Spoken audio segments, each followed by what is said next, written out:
again, another book that I'm reading from my book club and I'm having very heated discussions on is Unschooled. So Yeah. it's also fascinating to learn that schools, who created schools, who created these metaphorically so-called prisons, yeah, where our Literally kids too. go Sorry. and yeah, yeah, and all their creativity and all their Yeah. self-esteem and all their self-confidence is just blown away, and yeah. You are talking to the pro chancellor of a university. I know.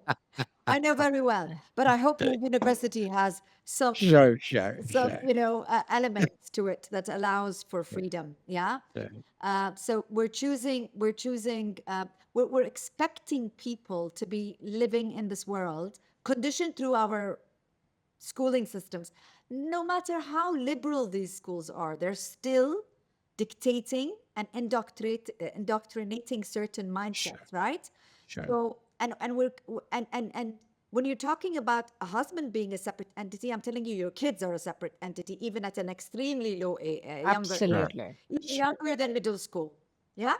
Yeah. And all the True. social media that's bringing them up, Papa and Mama are not bringing kids up anymore. It's social media. It's what they have on their phones. It's so the pressure is just rocketing high on who we become by what we are, exposed to, and Sure.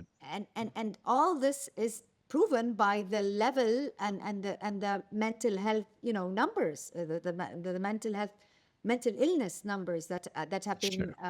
tested. But I had this discussion last night about who determines who is mental, who has ADHD and who doesn't. So when a kid is assessed for ADHD and you're told yes he does, just because he can't sit still, even though this is human nature not to sit still in a school, but who created this metric? Who created this assessment? Man did. And how did man do this? This certain scientist or individual or researcher, he did it by, of course, benchmarking against other schools, benchmarking against a certain society. So who says this benchmark is correct? So the tool itself is not correct.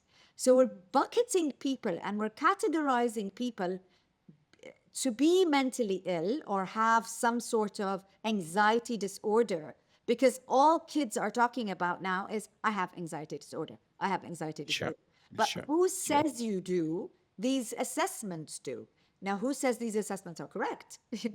So it's just, to me, it's like a vicious cycle that we've put ourselves into in this day and age. And I don't know how to tackle it. I don't know how to, we don't know who's right and who's wrong. But we know one thing, that if you have control over your life, you're self aware, you're strong enough to know this could be this or it could not be this. And let me give myself a chance and try something else that is Sure. non medical, non chemical. And I will not box myself, I will not label myself so that I don't become weak, right? In the face of, so it's really complicated how this generation, and Dr. Palan, I write about Gen Zs and millennials, and I have special interest in this youth category, and they are in another world with this Yeah. Yeah. topic of mental health True. and True. anxiety, and they're in another world, and they um, I don't know, it's just Yeah. Well, scary yet Jonathan. interesting. Yeah. Jonathan Haidt talks about the anxious generation Yeah. when we have become a phone-based culture from a play-based culture. I know that when I was young, I think we used to go and play football or hockey or whatever. But now I think many of them play that, but on their telephones. Yeah. Yeah. So I think the world has changed, and again, it's peer pressure. And I know you talk about unschool, and those days Ivan Illich talked about deschooling society. Now, the purpose of the school was to put people together and prepare them for the industrial society. But now things have changed. But let's move on, and maybe Gautami, did you have any thoughts on that, which Yes, is largely absolutely. about Schools, yeah, Yeah, yeah. yeah, absolutely. Because I think schooling as it is today, cutting across various kinds of, curriculum and syllabi and environment and everything, essentially they're very restrictive. They create these little boxes and then stuff kids into them. And I have huge problem with almost every aspect of it, starting from the fact that you have a preschool child who can barely walk, can hardly speak, and who's told at the end of the year that you didn't pass this test, so therefore you're a loser, or you didn't do as well as that, so therefore you're second or third or 10th. So this is the most atrocious kind of child abuse, human Yeah. abuse, because you have effectively completely chopped off a life that has the potential to be special, that is special. So education as it is desperately needs to be not rehauled but completely re-engineered. For the Because purpose. for the purpose of creating a productive, proactive society. I know everybody likes to look at, if I do this kind of reformation or change this around, what is in it for me? What is in it for a country, for economy, for the world? It makes a lot of sense to have a healthy, happy, well-adjusted generation. So any which And way you look at it, improving body connection yeah, and improving the mind. I look at it from the human perspective, but hey, powers that, that need to make these decisions need more rationale. It makes sense financially. Economically, it's good business to have happier citizens. So whatever it is, Of course, yeah, I agree. Of education, course, I agree. so-called testing, so-called any of these kind of paradigms, they do have to be completely re-engineered. I think it's started all starts off with a good purpose, but then somehow it gets too exaggerated and we lose the balance. I think we just need to be careful of that. But I think I remember an incident. My eldest son and younger son, they were very good in their studies, but they used to go out and still play. And I remember one particular sports day, my elder son was doing what's called as a relay, where the four people are involved in a team Yeah, activity. So he comes out number one, but he's number three, and he's passing on to the baton to the fourth boy, who's a little bit chubby, and these are about 10-year-old boys. So he passes the baton, and they're all cheering and excited that they're going to get the number one spot in the relay. But this chubby boy goes off and he runs as much as possible. He tries, and right towards the end, he trips and falls, but doesn't give up. Gets up, puts on his shoes, and he still runs. And they come number four. And then, of course, he looks at my eldest son, and then my eldest son looks up at him. And this chubby little boy who just fell down, got up and completed the race, says to my son, "Don't worry, they were still going to give a fourth prize." Right? Which obviously he's trying to cheer up and bring that whole thing back. So I think somewhere along the line, what we want to do is to try and bring that positivity in. It's not always about winning. Unfortunately, in today's world, which is so fast paced and stressed, everything becomes winning. But just moving on, I think since both of you have tremendous experience, you work with the youth, you work with disadvantaged groups and terminally ill patients. I just want to ask, how do we create practices that nurture? How do you create a harmonious balance that supports both mental and physical well-being? Maybe we start off with ML 2 minutes, and then we'll go to Gautami 2 minutes. So how do we create those practices, or what are some of the certain activities that can promote mental and physical well-being to connect, improve the mind-body connection? ML. Of course, I think, again, I go back to awareness of what you need to Mm-hmm. do. Mm-hmm. Being living in a very hot country, we can't walk a lot. So yeah, I mean, walking, public transportation is really bad. So we use cars. So I think the awareness of physical activity is very, very important. Uh, their ability to find spaces to do exercise is a challenge by itself. So in our country, that is a challenge. So the more engaged they are in any sort of sports or activity is very, very important, whether in school, outside school, youth centers, whatever there is, you know, we need to push them to do it as young, Mm, from mm, a young age, so that it becomes a habit. Because we have a lot of my generation, it's khalas, it's not within their habit, it's mm, not within their lifestyle. They don't walk, they don't move, they go, everything is air conditioned, car to office, sit down and come back, and that's it. And go to a restaurant, go to the cinema, that's it, that's life.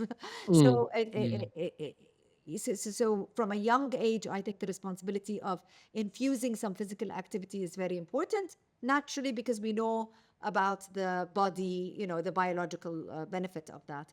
Other than that, it's these self-awareness bits that increases their wisdom, their sage muscles, Sure. because there's a lot of Positive Intelligence is the name of the book by Sharzad Shamin. And I did a 6-week program through an app with him. And it talks about and discovering the mind's saboteurs, the 9 saboteurs living in your brain, and how the positive, how to combat them with 3 muscles: intercepting, knowing when you're in a negative state, intercepting, so interceptor muscles, then Interesting. the wisdom muscles. So basically, bringing you the sage muscles, he calls it. So bringing the sage with out from inside, and questioning yourself, and acceptance, and all of that. And sorry, before that is shifting your brain from a negative state to a positive state through breathing, through meditation, and these sort of things. Sure. In our culture in Islam, I always say, when in Islam we wake up Fajr time, which is dawn, and we pray. We do the 2 quick rak'ahs, and the quick rak'ahs have physical activity, and they have a lot of grounding, because we put our forehead on the floor. So there's a lot of grounding, and there's a lot of gratitude, because what we say and recite from the Quran has a lot of thanks to Allah, thanks to Allah, thanks for bringing me to life, thanks for giving me this health. And so there's a lot of gratitude, but a lot of people don't do it, or do it mechanically, without thought, without.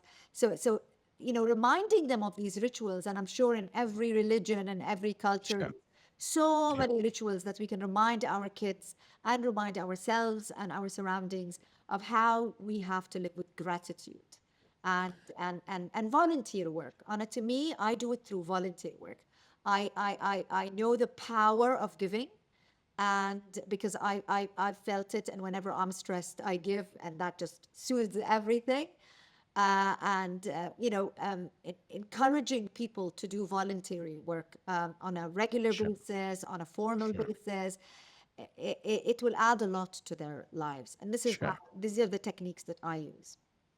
Could you just mention again, just for one more time, to reinforce the name of the program you said? Positive Intelligence is the name of the book, and it's by Shahzad Shamin. It's a full website, and it does an assessment. It's actually a free of charge assessment online, but I did the whole 6-week program, where you have groups, and it's virtual, but you have Sure. groups, and you touch base Sure. to actually Sure. discuss the saboteurs. And for example, one my highest saboteur is being a hyperachiever. Now, I used to think being an achiever is a good thing, but if I don't enjoy my achievements, if I don't celebrate my achievements, if I'm Sure. always bashing myself and saying, no, this was nothing, this is not good enough, this is not good enough, I will never be happy. So it's an Sure. overplayed strength. So Thank you. it makes you so self-aware, and then helps you use your sage muscles and the breathing and everything else, Thank you. to Thank you. have a more positive. So no, we no longer talk about emotional intelligence. We talk about positive intelligence. Thank you. Thank you. You know, you talked about people just do it for the sake of doing it. It's a ritual. And I think I've learned quite a bit from people like Ekatoli. Be present in what you do. Yeah. And I read something recently, and so I got so taken up with it that you don't express that in many ways, like what you said, gratitude, thanks. So I started off a LinkedIn newsletter, Echoes of Gratitude, where I try to bring it back once a week. And I found that it's amazing as to what it does to you, because I think you've never thought about it. We reflect. And much earlier, you said You need to move from a career woman to a working mom, and then to a mom, and then what on. So I found that as I evolved in my various roles many, many times in my life, I found that at each time I had it to basically, I have to express that gratitude. Otherwise, I don't grow. Well, thank you so much. Now, Gautami, what do you think? We can look at some practices in order to improve that. Yeah, Yeah, improve I that think it's, mind yeah. connection. So I think it's absolutely right, whatever, both of you have said up to now. But again, I'm going to go back to the beginning because my experience with the large cross section of people that I've worked with show that even to get to the point of being able to say this is not right or this is what I need to do requires a kind of self-awareness, and to get Mm-hmm. there is the first leap. And where people need to start with is to simply be mindful. And when I say mindful, I don't mean in the sense of, be aware, be present. No, I'm saying be mindful as be aware of every thought. Train yourself to be aware of your reactions. Question why you are reacting the way you are to whatever it is. How are you interacting with your kids? What are you, like, for example, very small thing, right, which again has a huge impact on brain development and again leading to anxiety and ADHD, is my daughter never saw a TV screen or anything with digital moving images till she was past 4 years old. So it Okay. was books, it was, paper, pen, crayons, coloring, toys, dolls, everything. So that has a great deal to, I'm not anti-technology. I'm not anti, science or modern developments, but it's a very simple question of allowing the brain and the mind-eye coordination, mind-eye hand coordination to build. It's commonsensical science. So these are the kinds of things, facts that we need to put out there, which I am Right. working on, very baby steps right now. So once you Going back start to the being basics. out, yes, and yeah, because our basics, our foundations are crazy. I go out everywhere and I see mothers, tiny little babies who could barely hold, anything in their hands, holding a phone, and they're just zombies. And then the mother is just shoveling some food into their mouths, and the child is eating mindlessly, and the mother is doing this and then doing something else on the side. It's horrifying. It's horrifying. So you have to be mindful and deliberate about your life choices, why you choose to have a family. When you have a family, what is the time and commitment you give? How do you bring up your child? What kind of person you want your child? What kind of mother you want to be or father you want to be? So that kind of Right. deliberate mindfulness is essential. That's where it starts. So once you get into that, then you can start looking at anxiety and ADHD, which is a very real thing. I think there are many adults who are also living undiagnosed with various forms of ADHD, various forms of anxiety. It's a very, very real thing. And I talk to people all the time and I ask them to get help. I ask them to, if they cannot talk to a counselor, I advise them against talking to friends. But I say, at least if you really feel you have no one else, write a journal, a very, very private journal. Get it out there so you see it in on paper and then you get perspective. So I Mm-hmm. always ask people to talk to someone, to just vent. So when you say the word out to someone else, you suddenly see it in perspective. So that's really, really important. So Absolutely. Well, unfortunately, the bulk of our society, 99% of society today, across socioeconomic strata, across languages, countries, cultures, has to start at that level. Everyone is completely lost. I think, thank you. I think a lot. I'm learning more psychology here than in my all my years in the university. Vent, you said, ventilation, catharsis. I think they used to say catharsis is so valuable. So self-awareness, and then of course we talk deliberate mindfulness. I think, and I think you Yeah. differentiated the word, not just being mindful, but it's basically deliberate, being Yes. deliberate about it, deliberate mindfulness. Well, just as we come to the last few minutes on the podcast, I just wanted to see whether ML, could you have just three, in summary, could you probably have just about three ideas for our viewers on the mind body connection for healthy living?